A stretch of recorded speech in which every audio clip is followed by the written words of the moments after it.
김기사입니다. 오늘은 날씨가 너무 좋아가지고 병원에 차를 타고 가려고 그랬는데 오늘 날씨에 바이크를 안 타면 그건 죄인 것 같아요. 그래가지고 오늘은 바이크를 타고 병원에 가기로 했습니다.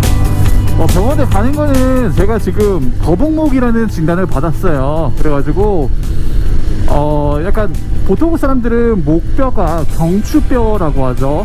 경추뼈가 이제 C자 모양의 커브를 이루고 있는데 저는 지금 거의 일자 수준이더라고요. MRI도 찍고 엑스레이도 찍고 했는데 거의 이제 일자 목의 형태를 띠고 있어가지고 모든 충격이라든가 이런 무게 같은 것들이 분산이 되지 않고 한쪽으로 목의 방향대로 이렇게 한쪽으로 이렇게 내려오고 있다 하더라고요.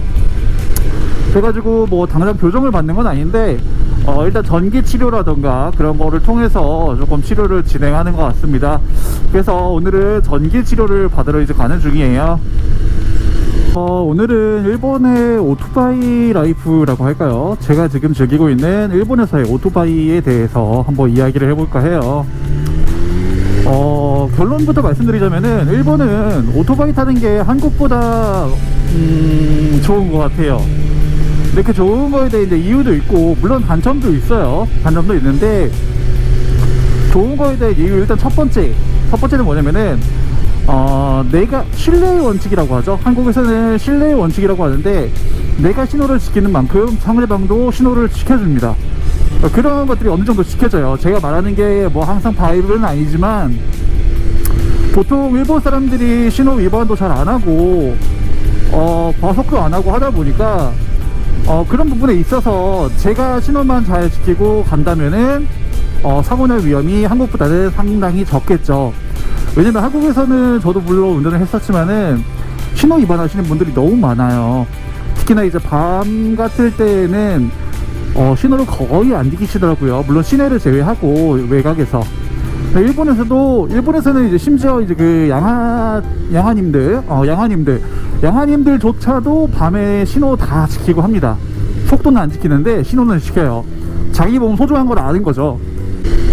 그래서 일본에서 오토바이 운전을 생각하시는 분들, 예를 들어서 뭐 투어를 오실 수도 있는 거고 아니면은 정말로 뭐 저처럼 유학을 오던가 워킹홀리데이를 오던가 아니면 어떠한 이유로 일본에 와서 오토바이를 타봐야겠다라고 생각을 하시는 분들 같은 경우에는 일본의 교통법규만 잘 준수를 하시면 적어도 한국보다는 조금 더 낫지 않을까라고 생각을 합니다.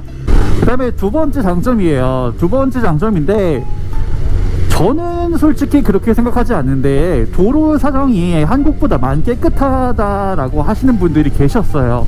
그러니까 아스팔트의 퀄리티가 높다라고 말씀하시는 건데 사실 저는 이 부분에 대해서 잘 모르겠어요. 다만 이제 제가 일본에 살면서 한국에서 오신 분들한테 이야기를 듣고 투어를 오신 분들한테 이야기를 듣고 했을 때 그런 말씀들을 많이 하시더라고요.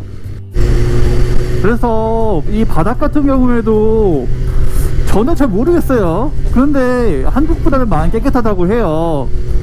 저는 한국에 살았을 때는 서울, 경기도 이쪽에 살아가지고 도로가 그렇게 뭐 더럽거나 이런 건 잘 몰랐어요. 포토홀은 한국에 상당히 많은 것 같아요. 그만큼 뭐 공무원분들이라던가 뭐 예산의 문제도 있었겠죠. 하지만은 조금 관심이 떨어지지 않나 라고 생각을 합니다. 포토홀 같은 경우에는 스쿠터 같이 그 타이어가 좀 작은 사이즈, 그러니까 작은 타이어에 휠을 끼는 오토바이들한테는 정말 치명적이에요. 포토홀에 진짜 박혀버리는 거죠. 정말 큰 사고가 나기도 하는데 오늘 차가 막히는 관계로 잠시만요. 오른쪽으로. 그래서 포토홀은 정말 조심하셔야 되는 거고 일본 같은 경우에는 포토홀은 많지 않습니다. 그래서 저는 딱히 일본에서 포토홀이 위험하다고 느낀 적은 거의 없던 것 같아요. 결론은 일본은 도로 사정이 한국보다 깨끗하다. 그래서 오토바이 타기 좋다라는 거고요. 그리고 세 번째 같은 경우에는 일본 사람들은 운전이 조금 느긋한 편이에요. 뭐 앞사람이 조금 늦게 간다고 해가지고 뒤에서 클렉션을 울린다던가 아니면은 뭐 앞사람이 신호대기 중에 출발을 늦게 했다 라고 해가지고 뭐 클래시를 올리거나 하는 경우가 글쎄 이거 애매한 부분인데 없진 않은데 한국보다는 많이 적을 거예요. 제가 왜 없진 않을 겁니다 라고 말씀을 드렸냐면은, 제가 살고 있는 데가 일본의 후쿠오카라는 곳이에요. 규슈라는 섬에 이제 후쿠오카라는 곳인데, 여기가 운전이 참 더러워요. 일본 내에서도 더러운 걸로 유명합니다. 뭐 물론 1등은 아마도 오사카라고 합니다. 뭐 교통사고 빈도율이라든가 이런 통계 자료를 보면은 일단 오사카가 가장 이제 사고도 빈번하고 그렇고요. 그 다음이 이제 오사카에 뒤지지 않는 동네가 바로 이제 후쿠오카예요. 그래서 후쿠오카는 운전이 좀 많이 더러운 편이에요. 그래서 보복 운전도 하고요. 그 다음에 이렇게 오토바이 타고 가다 보면요, 실제로 옆에서 뭐 레이스 하자고 쫓아오는 건지 막 미친듯이 밟는 사람들도 있어요. 그래서 뭐 끼어들기도 조금 어려운 부분도 있고, 한국이랑 어떻게 보면 조금 비슷한 것 같은데, 한국에서 살다 오신 분들께서 만약에 후쿠오카에서 운전하신다 라고 하면은 정말 편할 거예요. 그리고 이제 네 번째입니다. 네 번째 같은 경우에는 상태 좋은 바이크 매물들이 많이 나와요. 일본 같은 경우에는 바이크 회사만 해도 벌써 4개인가요? 뭐 샀다 팔고 이런 경우도 많고, 중고 매물들이 되게 많아요. 그리고 이제 이거에 대해서도 두 번째 이유가 있어요. 왜 이렇게 매물이 좋은 매물들이 많냐. 일본 같은 경우에는 개인 거래를 보통 하지 않아요. 보통이에요. 보통 하지 않고 전부 다 센터 같은 거를 이용을 해서 거래를 합니다.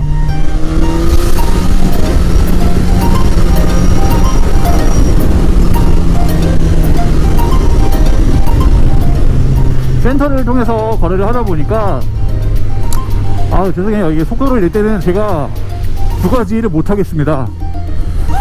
센터 거래가 많다 보니까 어느 정도 정비를 하고 파는 거죠. 정비를 하고 팔기 때문에 무조건 개인에서 개인의 손으로 바로 넘겨가는 게 아니라 개인에서 업자의 손으로 넘어가고, 업자는 다시 또 그 개인한테 파는 그런 상황이 생기는 거예요. 그러다 보니까 바이크 상태가 크게 나쁘지가 않아요. 그런 부분에 있어서 무슨 폭탄을 가지고 왔다라던가 이제 이런 거는 한국보다는 많이 적겠죠.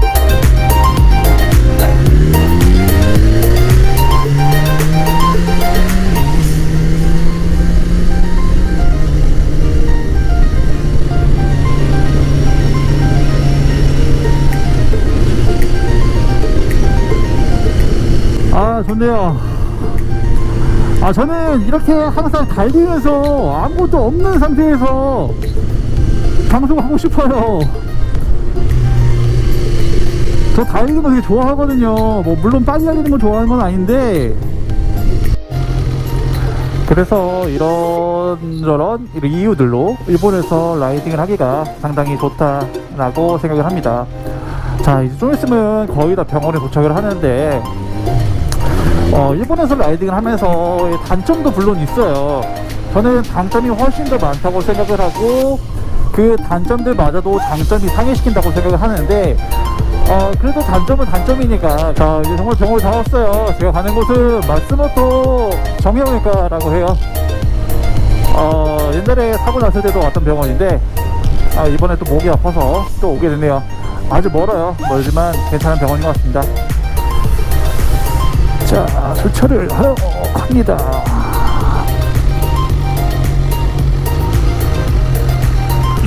자, 이제 병원 진료가 끝났습니다. 오늘 뭐 간단하게 목을 무슨 기구로 이용해서 이렇게 들어 올리는 이제 그런 거 치료 하나 받고, 그 다음에 전기로 이렇게 근육을 자극시키는 이제 그런 치료 2개를 받고 이제 끝났네요. 한 20분 정도밖에 안 걸렸어요. 뭐 가격은 320엔, 뭐 320엔 뭐 한 3,200원 되나요? 3,200원 좀 안 되는 돈인데, 그 정도의 이제 치료를 받고 나왔습니다. 이게 몰랐는데 여기 이제 핸드폰 뒤쪽을 보니까는 지금 이제 주유등에 불이 들어왔더라고요. 그래서 이제 기름을 넣으러 갈까 해요. 그래서 이제 일본에서 이렇게 뭐 렌탈을 하거나 아니면 투어링을 오시는 분들에게 약간 뭐 주유소에서 기름을 넣는 방법, 이제 이런 거를 좀 간단하게 설명해 드릴게요. 자, 이렇게 주차를 합니다. 이렇게 엔진을 끄고요. 자, 라이더분들 이게 참 불편하시죠? 네, 장갑을 벗어야 돼요. 장갑 안 끼기도 그렇고. 자, 그리고 여기 같은 경우에 주유소마다 좀 이제 형식이 좀 다른데, 자, 여기는 무슨 주유소죠? 여기 에네오스네, 에네오스. 자, 이게 에네오스라는 주유소고, 자, 일단 제가 카드로 넣는 방법을 이제 보여드릴게요. 자, 일단은 카드를 꺼냅니다. 자, 여기를 보시면은 이제 에네오스 카드라는 게 있고, T카드, 전자머니, 그 다음에 현금, 현금 회원, 크레디트 멤버 써 있는데, 크레디트 멤버를 누릅니다. 자, 카드. 그 다음에 바로 끄냅니다.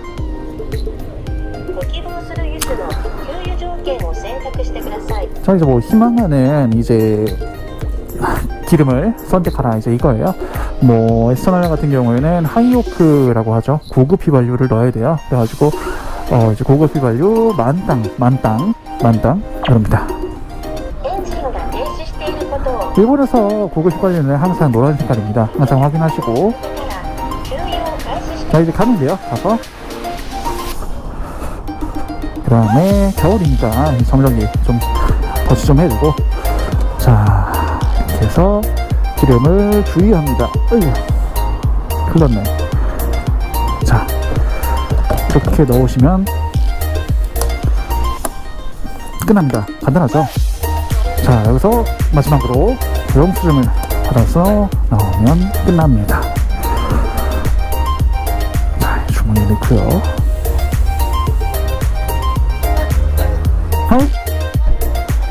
힘을 알려줘요.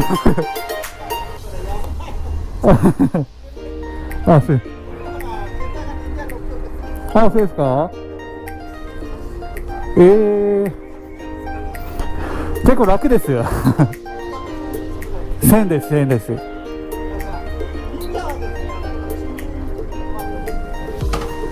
はい。いや、違います。200ね、25くらいですね。ありがとうございます。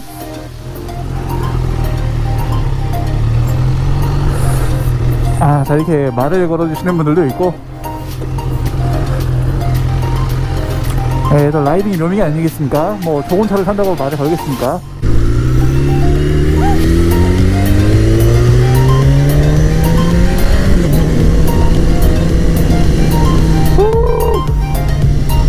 저는 이렇게 갑자기 쏘는 게 너무 좋아요. 뭐 쏴봤자, 제가 쏜다고 말을 해봤자 60km 내에서 쏴요. 그 내에서 쏘는데, 저는 이렇게 급슈거를 너무 좋아해가지고 제가 연비가 항상 안 나와요. 제가 모든 바이크를 타도 연비가 뭐 남들 나온다고 하는 연비 나온 적이 한 번도 없어요. 스쿠터를 타면은 연비가 30km 나오고 이렇게 말씀하시는데, 저는 스즈키 어드레스도 타봤고 마제스티도 타봤고 뭐 듀카티 스크램블러, 그 다음에 뭐 R6는 잠깐이지만 R6 타보고 뭐 코메트 뭐 진짜 많이, 저 나름대로도 많이 타봤다고 생각을 해요. 뭐 대백이랑은 아니지만. 그렇지만 뭐 한 번도 남들 나온다는 연비가 나온 적이 없어요. 근데 저같이 급출발을 좋아하는 사람들은 연비가 좋게 나올 리가 없죠. 근데 어차피 뭐 오토바이라는 거는 저는 레저라고 생각을 하기 때문에 딱히 연비에 신경을 안 쓰고 이렇게 타고 있습니다. 자, 이제 오늘의 주제를 조금 마무리 해볼까 해요. 자, 오늘의 주제는 그거였죠. 일본에서의 라이딩의 뭐 장단점, 뭐 결국에는 장점만 뽑은 것 같아요. 뭐 단점은 아직 제가 뭐 말씀드린 거 외에는 딱히 느낀 게 없어가지고, 결론은요, 일단 일본에서 라이딩은요 한국보다 많이 안전하다라는 거네요. 자, 이번 촬영도 이렇게 끝이 나네요. 자, 오늘 제가 생각했던 일본에서의 라이딩이라는 주제로 좀 얘기를 해봤는데, 글쎄요, 제가 뭐 아직 프로가 아니다 보니까 좀 중구난방해서 잘 정리가 될지 모르겠어요. 그리고 제가 느끼는 부분이기 때문에 이것이 뭐 바이블이라고 생각하지도 않고요. 그래서 각자 느끼는 건 다를 텐데, 일단 제 생각은 그래요. 그렇기 때문에 어느 정도 이 사람은 그냥 이렇게 생각을 하고 있구나 정도로 봐주시면은 감사할 것 같습니다. 자, 오늘 봐주신 분들 정말 감사하고요. 또 구독과 좋아요 눌러주시면은 앞으로 더 좋은 컨텐츠로 좋은 촬영을 해서 좋은 정보를 제공해 드리도록 하겠습니다. 자, 시청해 주셔서 감사합니다. 김치였습니다.